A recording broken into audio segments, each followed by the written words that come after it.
Hello and welcome everybody. We have the Global Lab patch notes for May 8th, 2026. Let's get right into it. So first off, we have Warrior is getting a bit more adjustment. So Warrior Awakening has been adjusted to better fit the Berserker concept, allowing him to better endure attacks and deal AoE damage through aggressive play. They've expanded the enemy detection range with a Burning Moxie passive and lowered the enemy count required to apply its maximum effect. Additionally, the all damage reduction effects that could already be gained through other skills have been changed to recover HP instead, allowing him to gain an additional effect. So here we have the main weapon, Ground Slam, and the Extreme Ground Slam. They've improved to seamlessly connect the two other skills, which should be Resonant Strike, Mad Spear, Shield Slam, and Shield Bash.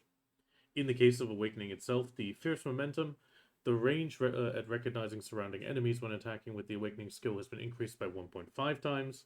The condition for the number of enemies receiving the effect based on the number of surrounding enemies has been changed from 139 to 1 or 5. And the Greatsword Barrier Flow, the buff effect of reducing all damage by plus 20 based on the number of nearby enemies, which is identical to the plus 20 all damage reduction effect of Deadman's Cleave skill, has been removed. And an effect has been added to the skills below that restores health with each successful hit, depending on the surrounding enemies. So we have Madness Wind. It either restores 105 or 314 health per hit based on the number of enemies. Grave Splitting, it'll recover 51, depending on if it's 1 or 5. Flow Splitting Dead, again 51 or 153. And Flow Reckless Strike, 51 or 153, again depending on if you have 1 or 5 enemies near you. So there is a big discrepancy, so most of the time you'll be healing only 105 or 51 in AOS. Outside of AOS, you might be healing a bit more. The plus 400 HP recover effect when using Crush skill is applied the same as before. The Flow, the 350 recovery effect on each successful hit on the Madness Wind skill is still applied, and the 134 recovery effect on the Madness Breaker is also still applied. Breaking Madness, the knockdown effect upon successful hit, has been changed to apply to be PvE only. A Frontal Guard effect has also been added while using a skill, and then the Expanded Madness Breaker, the effect of acquiring the skill has been changed. So before, Frontal Guard while using skill, now it's knockdown on successful final hit. So I'm guessing that is the selection, so the choice, the core skill. Then we have the PvP damage being adjusted. So Flow Reckless Strike used to be 36% application. Now it's 36 before gathering, and after gathering 41.22. Moving on, we have Drakania being touched, but Drakania Awakening. So since the previous update, they've adjusted Drakania Awakening so that Hexblood applies strong pressure through single targeted CCs in exchange for having fewer defensive effects, while Dragon Blood was more defensive and focusing on AoE damage. However, certain Dragon Blood skills lack the damage needed to apply pressure through AoE damage, making them less worthwhile to use. And they've increased the Dragon Blood's PvP damage to better highlight her AoE concept.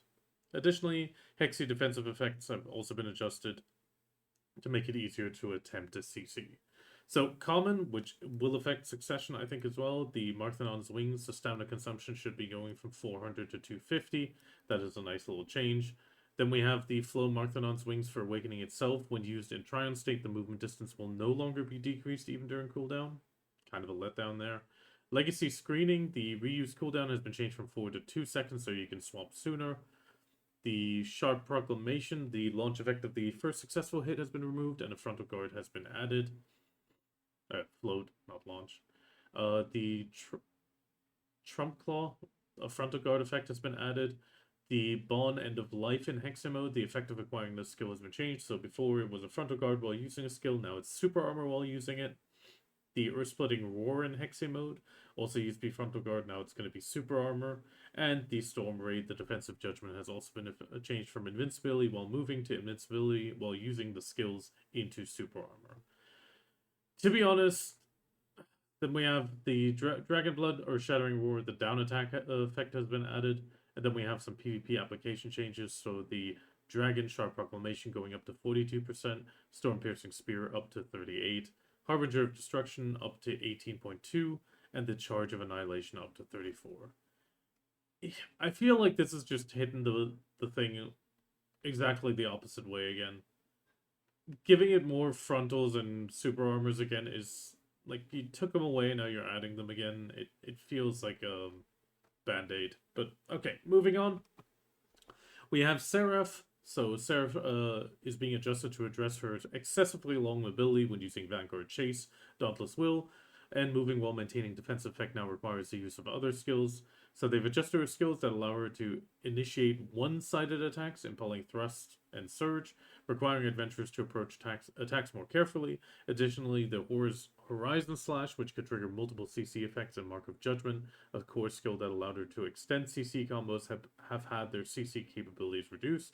However, to reinforce Seraph's core identity of overpowering opponents through combos, utilizing Unshakable Will, they've adjusted the PvP damage, defensive effects, and sustain of related skills. And finally, the Borgatum state has also been adjusted to allow her to fight through AoE damage and AoE CC. Starting out, we have Bold Will. A 6-second cooldown has been added when using the Vanguard Pursuit skill. Additionally, through the effect of Bold Will, the speed at which a character rotates towards the camera has been reduced. Vanguard Pursuit, the effect of increased movement speed plus 15 for 5 seconds when using a skill has been removed. The Digging Thrust and the Judgment one, travel distance has been decreased by 22.57, and the operation time has also been reduced by 1.72.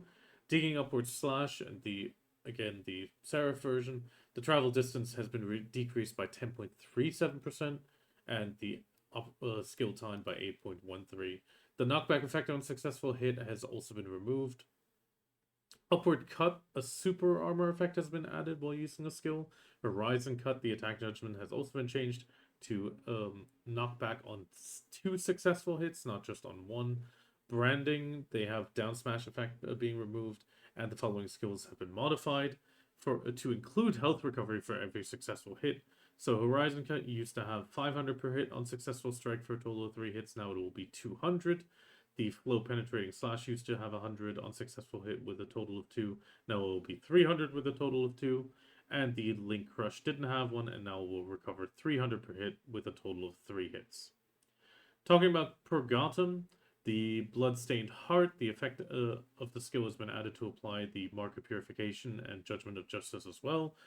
Chasing Darkness, the characters have improved to rotate to the camera when using skills, and the Raging Fury and Bleeding Hatred have been improved to link smoothly after the skill. Talking about Raging Fury, the defense judgment has been changed from a super armor during skill usage to a forward guard to super armor transfer. Then we have the Bursting Resentment. The defensive judgment has been changed from super armor during skill usage to, again, forward armor into super armor. Condemnation, the hidden enemy. The defense judgment has been changed from super armor during the skill to invincibility during skill usage, going into super armor. Judgment of Justice, travel distance has been increased, and PvP application rates are being adjusted as well. So we have the Breaking the Formation going up to 38%, Upward Slash also going up to 38%, Jin Upward Slash up to 44%, Branding up to 35%, Penetrating Slash also up to 44%, and Shoulder Strike up to 47%. Then we have another small thing, which was quite a lot with all the translations, but we have the category and rule adjustments for grapple skills. So grapple skills are categorized into 3 types: melee, dashed, and ranged, with rules assigned to each, and they're going to be adjusted a bit. So the definition of long range grab skills and the timing rules for preceding actions have been established. So the following skills have been adjusted based on the definition of long range grab skills and the precedence timing rules. So in the case of Nova, the preceding action time used to be 0.57 and 0.46. Now it will be 0.5 no matter what. On the Corsair as well, it used to be 0.657 seconds. Now it will be just 0.5. The grab range of close range or dash grabs, which had a short or wide grab ranges, have been adjusted. Hopefully this means the telescope grab from Seraph, where she'll grab you from when you're already behind her, might be gone, but I doubt it. So in the case of Seraph, the grab hitbox range of the skill has been reduced by approximately 33%. Guardian on the decapitation by 33%. In the case of the other grab skill, by 50%.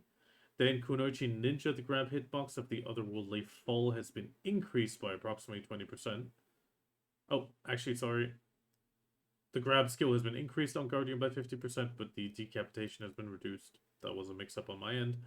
Ninja, the grab hitbox of the flash grab skill, has been reduced, and the width which was previously narrower compared to the close range grab, has been increased. So range reduced by 25, but width increased by 20. The lead animation of grab skills that had lead animation times that did not comply with the rules are also being modified.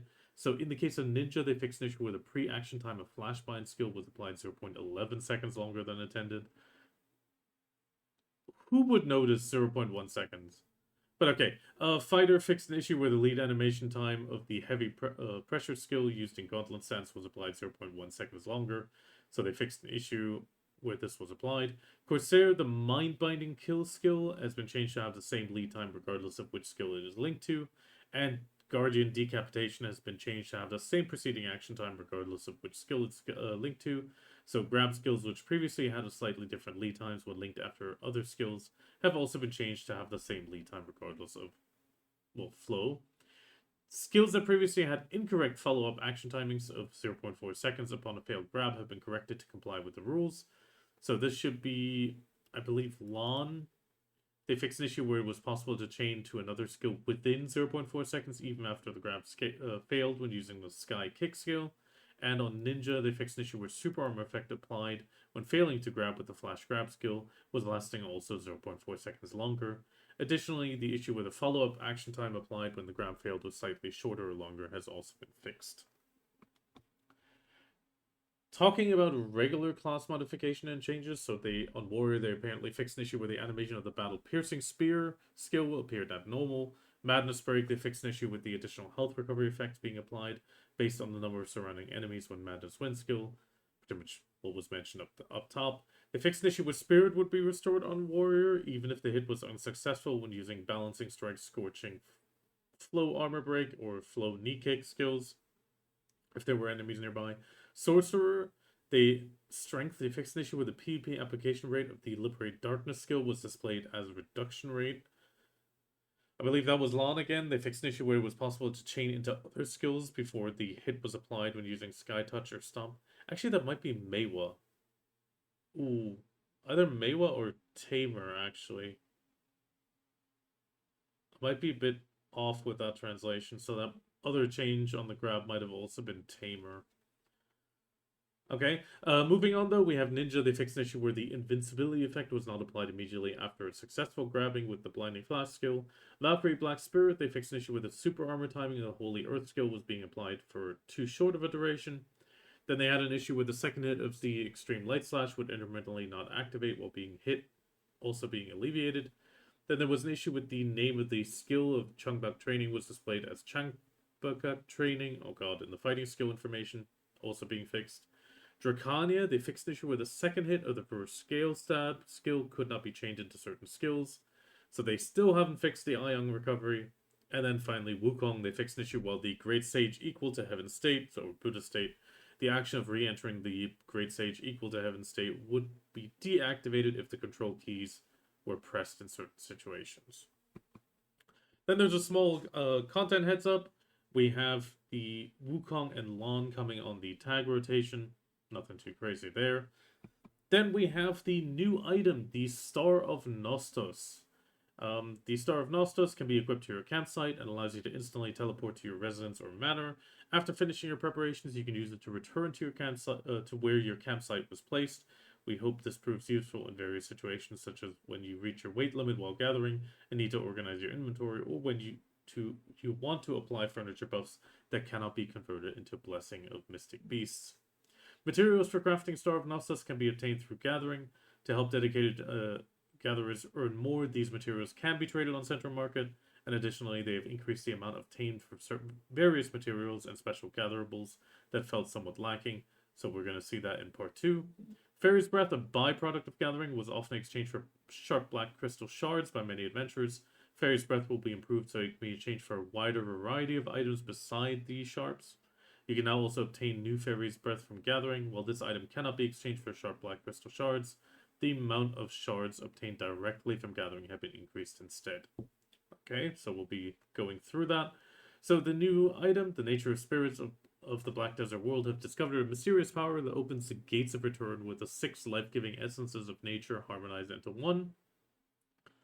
There is a bit of a lore text. So just like the homecoming they so longed for, every adventurer will one day dream of the way back home. When you suddenly long for the warmth of a cozy home, take out this stone and hold it in your hand. Nature will open the door to your homecoming. This begins from the earth as a new great nature grows, another life will appear. The wild spirit and the hide of the beast, pieces of the wood that have endured the ages, and essences imbued with life, from the crystals of the ore veins to the crystals of the earth. The six life-giving essences of nature will harmonize into one to manifest a mysterious power that opens the door of a door to return. So, materials for crafting Nostos Star have been added to be obtainable through gathering activities. So we can see the materials obtained, they can be processed into higher tier materials, and finally you can craft the Star of Nostos by combining the 6 higher tiers. These items can be traded with a max price limit of 3 million. When selling to a shop, you can sell it for 1 million. The rare gathering item acquisition probability and increased acquisition quantity effects based on gathering proficiencies are applied, and the increased collection amount effect for specific pets such as hedgehog is also applied. By activating the Green Artisan, you can obtain a large amount of the collected materials through mini games, and with that we go into it. So we have the Hoe Gathering, you get the Fragments of the Cracked Earth. Lumbering, you get dry wood pieces. Sap Collection, Transparent Essence of Life. Mining, Fragments of the Faint Ore Vein. Butchering, you get the Faint Wild Spirit. And tanning, you get the Faded Outer Skin of Nature. And pretty much to get the higher tier, you need 1,000 fragments of each. And with the 1,000 fragments, also 100 essences of nature. And then you make the Earth Crystal, Tree of Time, Essence of Life, Crystals of the Ore Vein, Wild Spirit, or an outer. I'm guessing that's supposed to be a skin imbued with nature, not an outer shell. If you arrange these 6 items for the Star of Nostos obtained in the Yaz pouch in the following order and combine them, it will be completed. Here we can see it. Hopefully they'll do the typical thing where they just allow you to place it in any shape like this, but we'll see. Otherwise, grab a screenshot of this and save it. The method for using the Star of Nostos is as follows. You do need to have a campsite, so after setting it up, you can equip it to the campsite, shown here. Maybe it will be allowed on the free campsite, but that is unconfirmed. Effectively, after that, you can click the Move Residence button in the campsite UI, and it will then pop up with all your rented locations and manors. When moving, there is a 30-minute cooldown which applies to the character within a family. The reuse cooldown is reduced even after disconnecting, and however movement is only possible within the vicinity of an installed campsite. It can be used on riding a vehicle, but the vehicle will not move, excluding boats because you can't put out a tent on a boat. It cannot be used in manors where the rental period has also been expired, and if you exit the residence or manor at the location, you'll be returned to the installed campsite, and when you exit the game or change characters, the campsite is automatically retrieved, and the character returns to the location where it was used. Even if you retrieve the campsite within the residence or manor, your character will return to the campsite location when you go outside. If you accept and complete the quest from Valentine, the Chief of Florin, you will also get a title, pretty much right now just flavored as home. Adjustments for revenues of gathering activities, so this is what they mentioned earlier.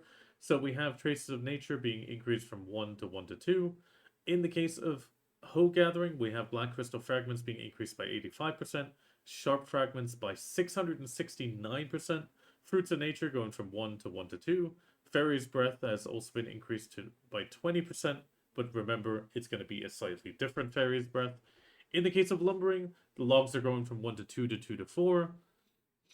The alchemy materials are going up by 26% and also from 1 to 1 to 2 on the amount obtained.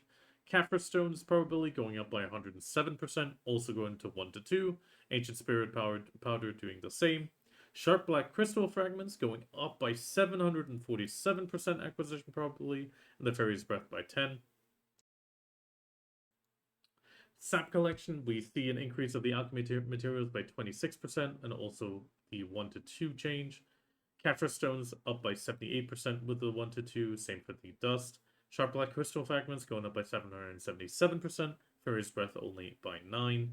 In the case of mining, Rough Stone also going from 1 to 2 to 2 to 4.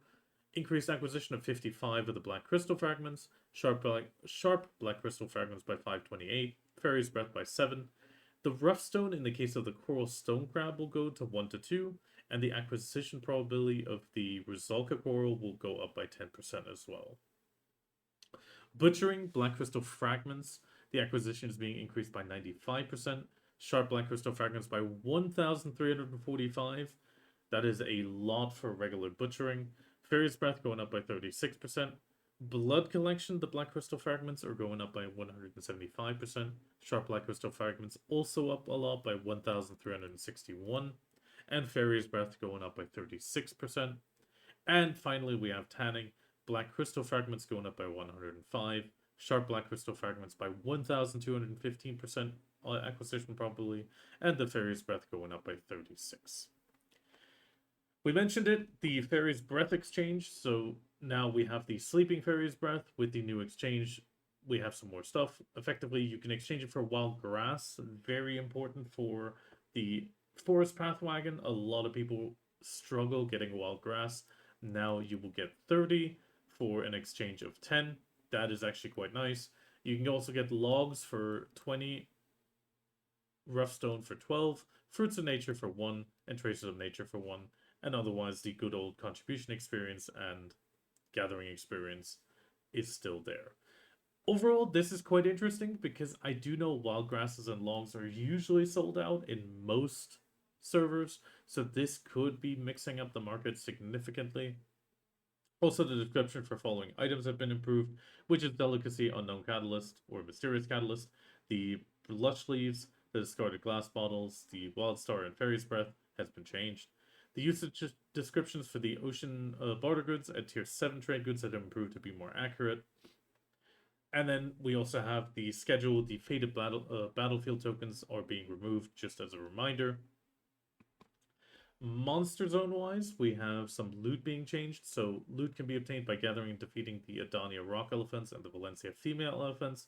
So the Adania Rock Elephants will have the Broken Ivory, meat on slaughter, well, rock elephant meat. Then we have the elephant leather and the elephant blood on sap collection. In the case of Valencia female elephants, you get the broken ivory and the elephant hides. Capture battle and base battles. The Conquest battle UI will now be improved to display common rewards. The initial durability and recovery amount have been adjusted when constructing annex buildings. So it used to be 0.1 and 0.13 per second. Now it's going to be 1% at the start and 0.1 per second.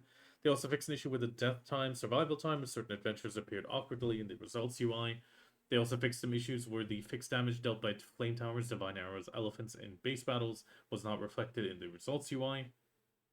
They fixed an issue where the guild name was displayed instead of the alliance name when successfully hitting an alliance-affiliated fortress or annex with a cannon. Fixed some issues where the participation time appeared awkward in Conquest Battle Result UI. Also, where the guild displayed on the occupation battle score status looked awkward. Pad mode, they fixed an issue where the base battle information was displayed differently on the world map. Also on the pad, they fixed it where the D-pad moved in the opposite direction when checking base battle information. And they fixed an issue on the D-pad. The capture battle information was displayed in areas where captured battles were not taking place. UI-wise, the previously used crafted items and base use functions have been added to the world map integrated search feature. You can now view results by entering the name of craftable items and searching by base purpose, so of course crafting gear. The open chat window input feature has also been added to the emoticon input UI. So when this feature is enabled, the emoticon input UI opens along with the chat window all the time. And the My Residence List UI has also been changed. Finally, we're in the fixes and changes. So they fixed an issue with Seraph, open icon in the Solar window UI displayed an icon of a different class. The Adania candidate selection message has been fixed so it is not displayed during the Solaris Spear match. They fixed an issue with the boss information UI was not updating when returning to a normal server from instance space such as Solaria or Red Battlefield. They fixed an issue with the skill window appeared awkward when logging in with the same character on a different PC after changing succession awakening types in the skill window. Then there was awkward movements of the sorcerer in Descendants consumed by the Black Spirit. They also modified so that when a character exits and re-enters Altar of Blood while in a dead state, the character enters in a dead state. They fixed an issue with the scroll buttons and descriptions overlapped and the description box of the Altar of Blood UI. Then a phenomenon where you were moved to the center when approaching Ron's mirror in the 6th vision has also been fixed. The effect of appearing on the ground during the straight attack of the Udukshini boss, solo boss, has been modified to be more visible. The collision effects of some Will-o'-the-Wisps appearing during the Battle of Duokshini through the Black Shrine has also been removed. They fixed an issue with the text color would change when hovering the mouse over a long search term in the world map. The description text for the world map integrated search bar has also been modified. Description of the question mark icon in the world map has been updated. They fixed an issue where the quantity of trade goods stored in a warehouse could appear abnormal while checking the barter information UI. Dark Rift menu has been removed from the menu. You can check information about Rifts of Darkness and the boss in the boss information UI. The boss view angle adjustment has been modified to take precedence over the guild invitation notification UI. They also fixed an issue with some pre-organization. Belenos main quests remained even though they could no longer be progressed. They also fixed an issue where colors of the experience and health gauges did not match between crew management UI and the crew management UI in the ship. Fixing issues were the moving to a specific location in the 2nd floor residence of the Tarif village would move you outside the door. That is actually interesting. Fixed an issue where the quest condition for catching fish of specific grades could be completed through activities other than fishing. And then we have some pad mode fixes.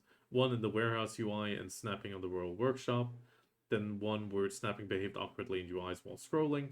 Improve the hunting ground information UI so that show path LS key is not displayed when there's no pathfinding. Then they fixed an issue where the selected emoticons were not applied to the chat window, and a key guide for the campsite UI. With that, we're already in the TLDR, nothing too crazy. UI stuff is fine. Fairy's Breath, like I said, I'm looking forward to this. This could really mix up the market. I would definitely keep an eye out on the wild grass and logs. Otherwise, increased probability on the sharps, really great. Now that they're removing the sharps as the exchange. Otherwise, the item itself, I'm not too sure. I mean, 1,000 fragments, you can buy them. We're looking at a max price of 3 million, so you're looking at 1,000, obviously, at 300 million. 300 million per piece, you need all 6. That is a pricey item just to teleport back home. So I do think it will be something that mostly people will gather themselves. I am personally seeing that the top ones will probably be gathered by most people, and then you have the last ones that are going to be on pre-order. Well, not a lot of people might actually do it, except for maybe the lion meat hunters, but I'm not too sure if that's really going to be enough to cover the demand. But otherwise, it's also not that crazy of an item.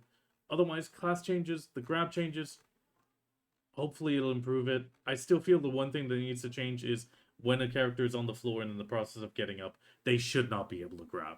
Like, I'm sorry, if you're in the process of waking up and you don't have your weapon out because you're getting your butt up, a grab just doesn't make much sense, but that's probably never going to change.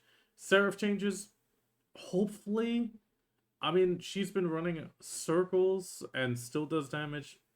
We'll see if that works out. In the case of Awakening Drakania, I said it earlier, I feel like this is a back and forth. They removed a lot of this, now they're bringing it back again.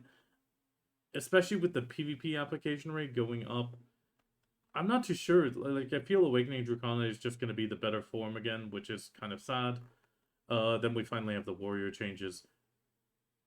This, I think, will hurt him in the long run, considering that the 139 breakup is gone, and now it's 105.